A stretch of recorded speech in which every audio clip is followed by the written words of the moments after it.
Hoje a gente está aqui com a Sara, eu não quero ser chamada de doutora, mas é a doutora Sara, vai se chamar de doutora Sara. A Sara, a gente vai conversar hoje um pouquinho sobre avaliação psicológica, né? Sara, fala assim um pouquinho de você, como é que foi a tua formação? Meu Deus, vamos lá. Minha formação, eu passei no vestibular, na época é vestibular, tá, gente? Mas eu passei no vestibular de 1999, numa instituição privada daqui de Teresina, na Santo Agostinho. E com o tempo surgiu uma oportunidade durante o curso de eu conhecer outros áreas, conhecer outra instituição, que foi no caso a Unifor. Lá na Unifor, em 2002, eu encontrei um novo mundo. Por que eu digo um novo mundo? Uma outra realidade de organização institucional e de oportunidades também de estágio. Lá, assim que eu cheguei, eu me apaixonei logo pela área da avaliação psicológica e pela área comunitária escolar, e a gente começou a desenvolver vários projetos lá na própria Unifor. Então eu fui monitora, lá tem uma testoteca, tinha na verdade, né, uma testoteca, que agora eu não sei como está, né, mas tinha uma testoteca, e eu logo me envolvi com um grupo que fazia seleção, recrutamento de empresas, e eu tive uma oportunidade de participar de uma seleção da CAGES, que é a GESPISA, né, lá. Isso. E depois a gente desenvolveu também projetos na comunidade do Dendê, que é a comunidade que fica ali por trás da Unifor, por trás do Fórum Clóvis Bevilacqua, lá da universidade, e a gente construiu uma parceria de integrar valores dentro da escola com a comunidade, ou seja, a gente criou raiz dentro da escola. A universidade levou um projeto onde os pais e familiares, eles adentravam no espaço da escola para juntos construírem aquele espaço educacional. Uma sabia fazer tricô, então ia lá e ensinava para as mães, e ali fazia também como fonte de renda, já que é uma comunidade bem vulnerável, precária e de situação socioeconômica um pouco ruim. E aí a tua trajetória foi muito engajada, né? Geralmente a história dos psicólogos é assim, você vai se envolvendo e acaba que aí a questão da testagem partiu daí, né? Sim, a avaliação, minha paixão toda começou daí.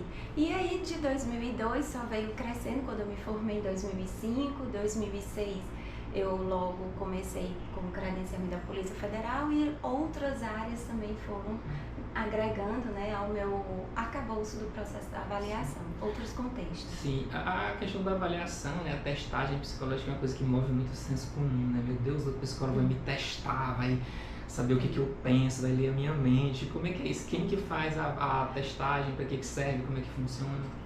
Bom, então vamos lá, né? Vamos começar primeiro o que é a avaliação, né? A avaliação é um processo científico. Hoje ele é um processo que é exclusivo da profissão do psicólogo. Quando eu digo isso, gente, é colocando que a avaliação psicológica hoje ela é conduzida exclusivamente por psicólogos. Ela deve ser feita por psicólogos. E aí, questão do senso comum, né? A gente não tem essa, como é que eu posso dizer, essa bola de cristal e achar que porque você respondeu isso, então tem alguma mensagem subliminar ou tem alguma pegadinha. Não. A avaliação, ela tem dois fundamentos. Ela é um processo sistemático e ela serve para subsidiar. Ela tem a função de subsidiar uma compreensão de algum fenômeno psicológico. Daí o nome avaliação psicológica. Então, quem deve fazer? Somente o psicólogo. E como ela deve acontecer? Depende de vários contextos. Depende, né? de vários contextos. Depende de que o que é mais comum, né? Que a gente sempre vê é aquela avaliação que eu vou fazer, que é o psicotécnico do Detran, né? Que eu vou fazer aquela provinha, o que detecta aquilo. Essa é a metodologia que a Sara está falando, né? Que aquilo exige uma análise científica, né? Com certeza. Até porque o processo da avaliação, a gente tem que ter ciência, nós profissionais da psicologia, nós precisamos ter ciência da responsabilidade que a gente está conduzindo um processo de investigar um fenômeno psicológico. Nesse processo de investigação, nós temos a faculdade, ou seja, é a autonomia do profissional em escolher adotar ou não testes psicológicos. E aí tem a confusão de associar a avaliação psicológica Com a testagem. exatamente, exclusivamente a processos como o senhor citou do DETRAN, como manuseio de arma de fogo, cirurgia bariátrica, laqueadura ou vasektomia, né, que são as cirurgias esterilizantes, concurso público, enfim, vários contextos. E a gente esquece que a avaliação psicológica ela é contínua.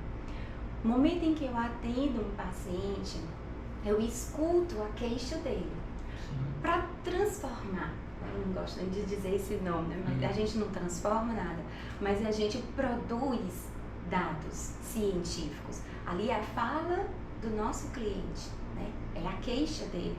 Para a gente transformar essa queixa em uma demanda, ou seja, em um elemento científico que vai dar andamento ao nosso processo psicoterápico, precisa ser feita uma avaliação. Você precisa avaliar aquele humor, a gente precisa avaliar a condição do paciente, o ritmo dele. Como é que ele funciona, né? Como ele funciona, quais estratégias a gente poderia estar propondo para que esse cliente ele tenha um bem-estar, uma qualidade de vida melhor. Então, a primeira grande desafio da nossa profissão é desmistificar o processo da avaliação e desvencilhar ele do testagem, do processo da testagem. Somente a testagem, não é uma coisa que está contextualizada. São coisas que são conectadas. Você tem o profissional que vai analisar os dados, a coleta dos dados e para ter um resultado lá, né? Isso é diferente, por exemplo, daquela época da revista Sabrina, né? Que tinha testes sobre isso, que é uma coisa que prejudicou, acabou que acarretando o senso comum, que eu vou fazer isso aqui, eu tenho essa personalidade, eu tenho essa característica, que não é bem isso, né? Não é bem assim. Porém, eu tenho dever, né, de orientar.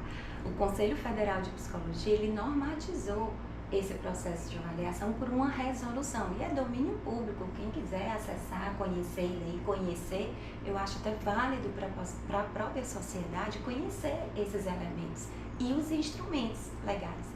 Então, a resolução é a 031 de 2022, onde ela vai trazer duas fontes de informações, duas características de fontes de informações. Uma é a fonte complementar e a outra é a fonte fundamental. A fonte fundamental são as entrevistas psicológicas, a anamnese, protocolos de observação, sejam eles sistemáticos ou não, e os testes, né? Os instrumentos psicológicos, os testes psicológicos. E a outra é a fonte complementar. Essa fonte complementar, ela permite a utilização de escalas que foram subsidiadas pela comunidade científica. Sara, o que é isso? Nós temos dois conjuntos de instrumentos. Nós temos aqueles que foram validados cientificamente e nós temos aqueles que têm parecer favorável pelo SATEPS, que é o Sistema de Avaliação de Testes Psicológicos que está aí desde 2013, se não me falha a memória, eu não estudei tanto, não lembro bem, mas tem aí uma boa jornada por meio da comissão consultiva, que tem um trabalho diligente, criterioso, de analisar esses instrumentos segundo as métricas. Então, a gente tem toda essa preocupação, esse zelo pelo instrumento para dar segurança para a população. A palavra que você falou aí, que acho que é uma palavra chave, né, que é métricas, né? Que houve todo um estudo científico para que, quando eu faço a avaliação com o psicólogo, eu sei que ele vai conseguir transformar, que é uma palavra da estatística, transformar as informações em dados, né? Que o paciente ele vai trazer, ele vai te falar, nossa, não estou me sentindo bem, ou isso, ou aquilo, tem essa característica. O terapeuta ele transforma isso em dados que vai poder ser analisados segundo as métricas, né? Aí isso é a importância de fazer a avaliação com o psicólogo, né? Com certeza, porque o Conselho Federal, por meio do SATEPS, ele estabelece algumas normas de construção dos instrumentos. Não são todos isso. E nem todo processo, nem todo fenômeno psicológico está passível de ser metrificado. Alguns a gente ainda não conseguiu alcançar a precisão para que possa ser construído um instrumento e que esse instrumento dê segurança para a sociedade. Então, assim, as métricas envolvem, por exemplo, você falou a fala do cliente. A gente vai construir um instrumento, por exemplo, de resiliência. Então, houve todo um levantamento científico de revisão bibliográfica e se construiu itens. E aí a gente vai analisar, falo a gente porque nós psicólogos vamos analisar as respostas conforme a instrução padronizada daquele instrumento. Então, não é puramente utilizar-se da fala do cliente para construir um teste. Existe toda uma sustentação e uma fundamentação teórica, toda uma sustentação estatística e o que mais importante é que cultural. A gente precisa analisar e perceber que nós somos um país continental. E o SATEPS, ele alcança, tem uma abrangência do território nacional. Então a gente tem que se desvencilhar, se desligar um pouco de colocações regionalistas, itens e elementos, estímulos que são próprios de uma região e outra. Então, quanto menos especificidades regionais tiver, mais segurança a gente consegue daquele instrumento. Então, assim, essas métricas envolvem conteúdo, a padronização da instrução, as métricas de normatização, que são quantos pontos equivale qual característica e essa característica pode ser enquadrada numa classificação X. Então, assim... Essa é a parte legal, assim, que... Assim, às vezes a gente, quando eu vou falar isso com pessoas que não têm acesso a esse tipo de... Eu digo assim, olha, a pessoa diz assim, eu fiz uma avaliação e deu isso e tudo. Aí eu falo assim, o psicólogo acha que não. Se você fez uma avaliação, você passou por um processo científico. Então, assim, se você repetir isso com outro psicólogo, provavelmente você vai ter os mesmos resultados. Porque ele não está falando, eu acho que você é assim, eu tenho base teórica e métricas que vão definir que aquela é uma característica sua, né? Isso é importante. Muito bom você ter colocado isso, Valdemir, porque a nossa grande preocupação é com essa capacitação profissional continuada. Sim. Então, é trazer esse profissional exatamente para refletir sobre utilizar esse instrumento e analisar conforme o dado extraído dali.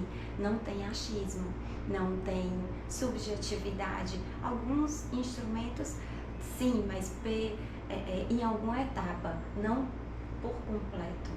Tá? A gente não tem um instrumento aprovado, favorável pelo SATEPS que seja fundamentado 100% na subjetividade. Não tem. A gente tem todo realmente esse trabalho científico. Até brinco assim, que como a frase que começa com eu acho, não sou científico. Não se aplica. Não acho. Tudo é baseado em dados, né? Isso é bem bacana.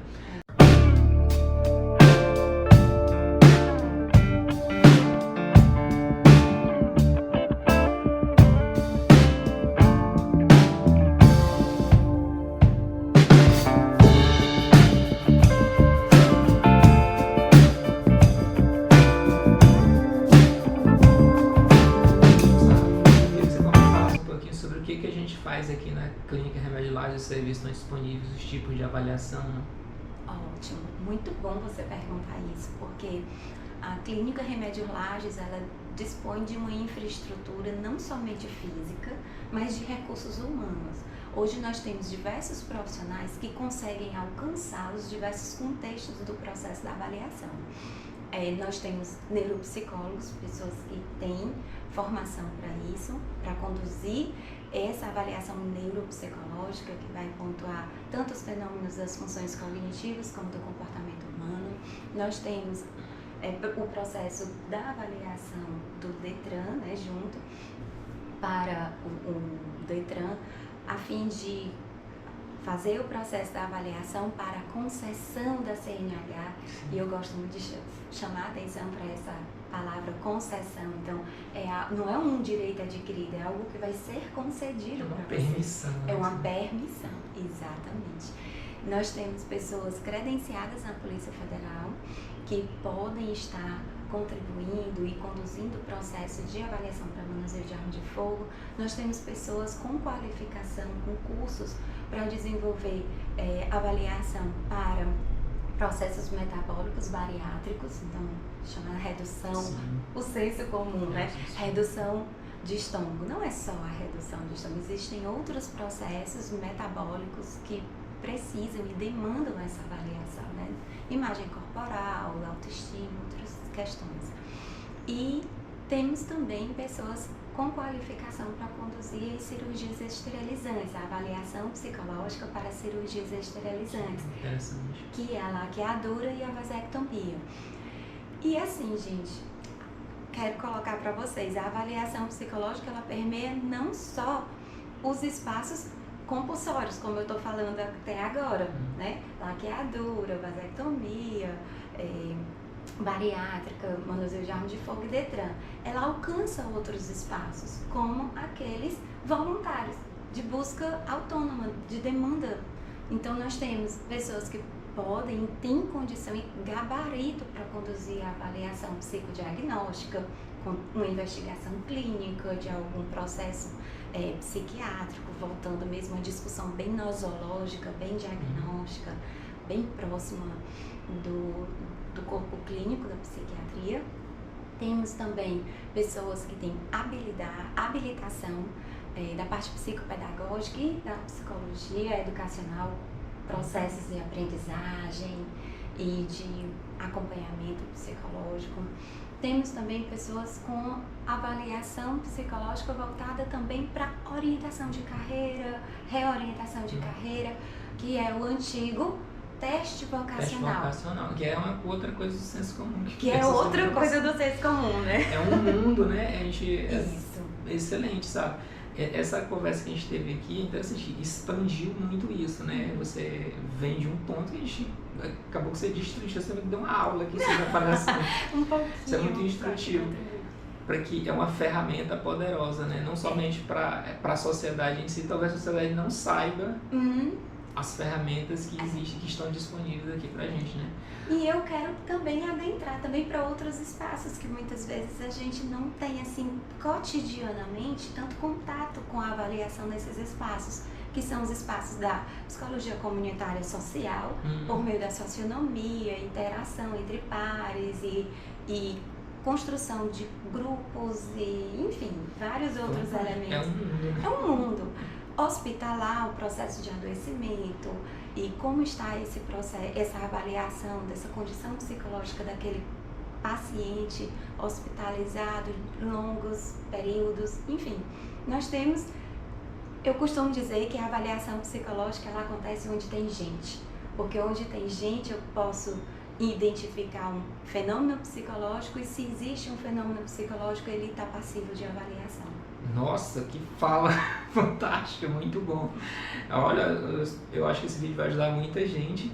Sara, obrigado. Por nada, e a Sara pode quer vir. falar um pouco, que deu uma aula aqui pra gente. Obrigado, sigam os próximos vídeos pra gente, tá bom? Tchau, tchau, gente.